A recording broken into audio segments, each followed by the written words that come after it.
Stepan Kmara est un homme politique ukrainien, un ancien député de la Verkhovna Rada et un célèbre dissident de l'ère soviétique. Lors d'une conversation avec Tisden.fr, il raconte comment, en 1991, Sébastopol est passé d'une ville fermée, directement subordonnée à Moscou, à une ville ukrainienne ouverte à tous. Comment l'idée d'obtenir l'ouverture de Sébastopol est-elle née? C'était à l'aube de la restauration de l'indépendance ukrainienne. Notre « train de l'amitié » est arrivé à Sébastopol le 2 mars 1992. Un jour, nous avons discuté avec Alexandre Lupino, poète et dissident ukrainien. Nous nous demandions ce qu'il fallait faire. Nous n'en pouvons plus.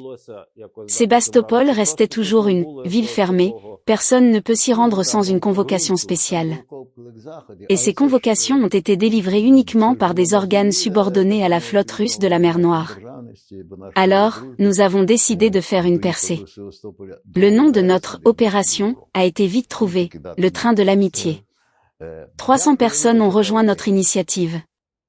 Nous avons trouvé des gens qui ont accepté de parrainer le voyage, à savoir, payer les frais de voyage. Et, bien sûr, ce qui était très bien, c'est que le gouvernement central a fermé les yeux sur cet outrage, pour ainsi dire, comme beaucoup d'entre eux le considéraient. Car s'ils étaient tous contre, ils n'auraient certainement pas nous autorisé à quitter Kiev. En d'autres termes, il n'y avait pas d'obstacle, pas d'assistance, mais c'était déjà bien qu'il n'y ait pas d'obstacle. Lupino a compris que pour y arriver, il devait avoir quelqu'un du Parlement. Et des gens comme Kmara étaient une aubaine. Le nom lui-même était une marque. Notre itinéraire était le suivant, Odessa, Kherson, puis Sébastopol.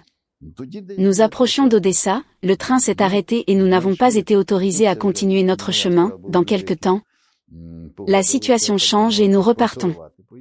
Nous arrivons à Odessa et recevons un appel. Valentin Simonenko, le maire d'Odessa à l'époque, nous invite dans l'hôtel de ville. Lupino et moi y sommes allés, et il nous a dit qu'il avait été informé de l'arrivée de quelques combattants. Donc, il a pris la décision de stopper le convoi. Puis il s'est posé une question, qui est leur responsable? On lui a annoncé que c'était Kmara. Ah, si Stepan est là, alors ils peuvent passer, est-il revenu sur sa décision? Il savait que je ne prenais pas de risques stupides. Vous avez fait une escale à Odessa? Oui. Tout s'est bien passé, et nous avons même organisé une manifestation.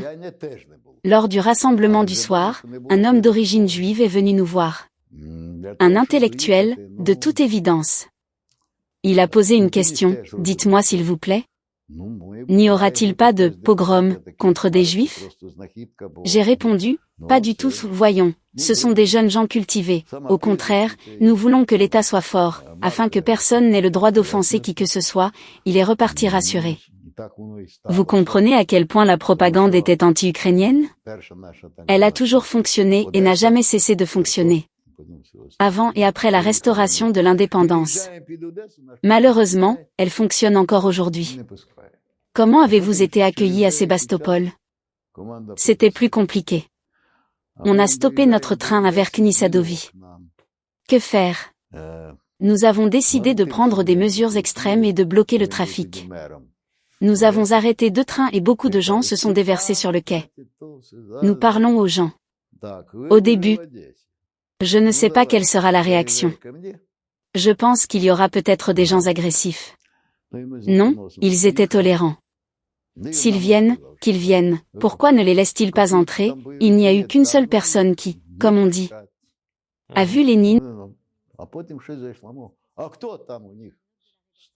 Il a marché sur le quai, s'est indigné. Mais c'est tout. Le général Beloborodov, chef de la police de Sébastopol, arrive. Nous avons discuté pendant environ une demi-heure et sommes parvenus à un accord.